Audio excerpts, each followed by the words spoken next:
what I did was I wrote a guarantee. I wrote a guarantee together with consumer advocates and some lawyers. I told you so many of the problems in real estate start at the very beginning with the home sellers. So what I did was I wrote a home seller's protection guarantee that works like this. When you call an agent out about your home, you say to the agent, before I sign anything with you, you have to sign with me. And there are 16 major points in here, and the agent has to sign every one of them, and each one of them basically says you can't be ripped off. Can I tell you, anything you're going to buy, when people give you promises, salespeople, such glorious promises, always say to them, gee, that sounds good. Would you put it in writing? Henry says he's going to make 5 people a millionaire, or 1,000. He wants to create world history and get 1,000 millionaires to pay him $15,000 each. Wake up, what's that, $15 million? Why don't you say to Henry, tell you what, Henry, tell you what I'll do. Instead of me paying you $15,000, I'll give you $100,000 after you've made me a millionaire. Just think about it, please. And you might think to yourself, how can a man stand in front of you in a suit and make these promises if they weren't legit? Well, I'll tell you how, because it's buck passing between ASIC, the ACCC, the Department of Fair Trade. Nobody knows, sort of like nobody wants to touch it. It is so huge. Anyhow, and I'll tell you, give you an idea how far it goes. After I first wrote this, I got a letter from the Department of Fair Trading complaining about my consumer protection guarantee. Can you believe? Yeah, what? Oh, don't worry that the fellow who signed it used to be an agent.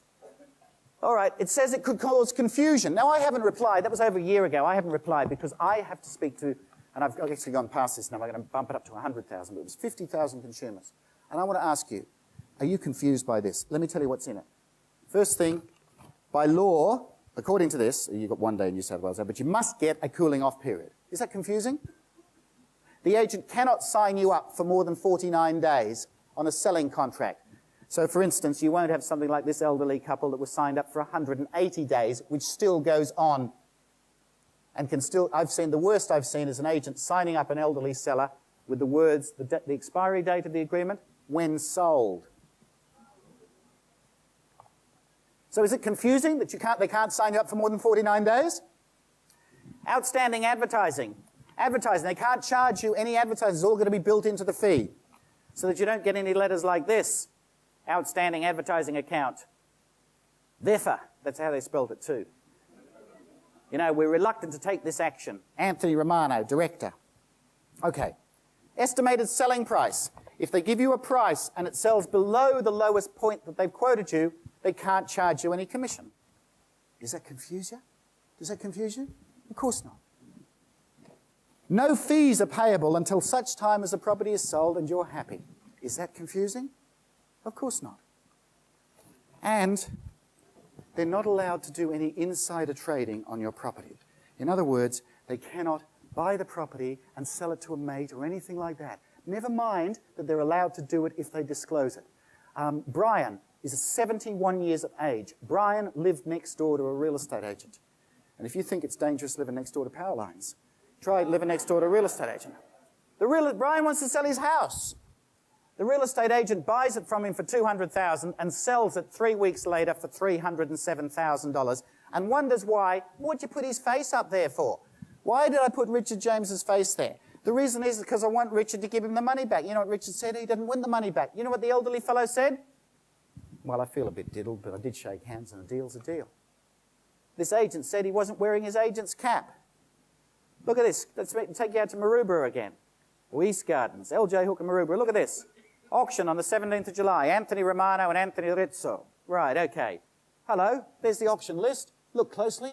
It's vanished. It's not on the list. Abracadabra simsalabim. How did they do that conjuring trick? Well, let's have a look and see what it says on the transfer. Who bought it? Oh, Anthony Valerio Romano and Anthony Sandro Rizzo. All right. And what they pay for it? $340,000. I see. And I wonder what they did with it. A couple of months later, they sold it for $480,000.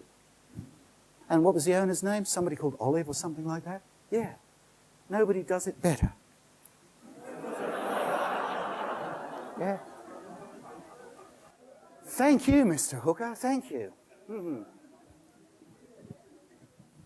The Real Estate Institute in New South Wales sent a letter to its agents at the end of last year about the new laws that are coming in. talking about, oh, we've got concerns about all this, but don't worry, agents, we'll continue to promote your interests. That's what we'll do. What kind of people are we, says Professor Russell Goff, if we don't have the character to own up to our own shortcomings and responsibilities? I want to say to you that not every real estate agent who's a member of the Real Estate Institute is a crook. Not every First National office is crooked or shonky or involved in investment scammers. Not every Ray White office has got deals going with the investment scammers. Not at all. Not every LJ Hooker office is involved in insider trading. There are some fine and great people working in the LJ Hooker organisation. And not everybody associated with Genman approved is as good as I'd like them to be either. And sometimes some of them, my biggest disgraces come from them. But here's my point. What are you doing, Mr. Hooker, about your insider trading matters? What are you doing, Mr. White, about Mrs. Pope? What are you doing, Mr. First National, Mr. Ian Bremner, about Shirley and a handicapped child and losing a superannuation money because she trusted your company?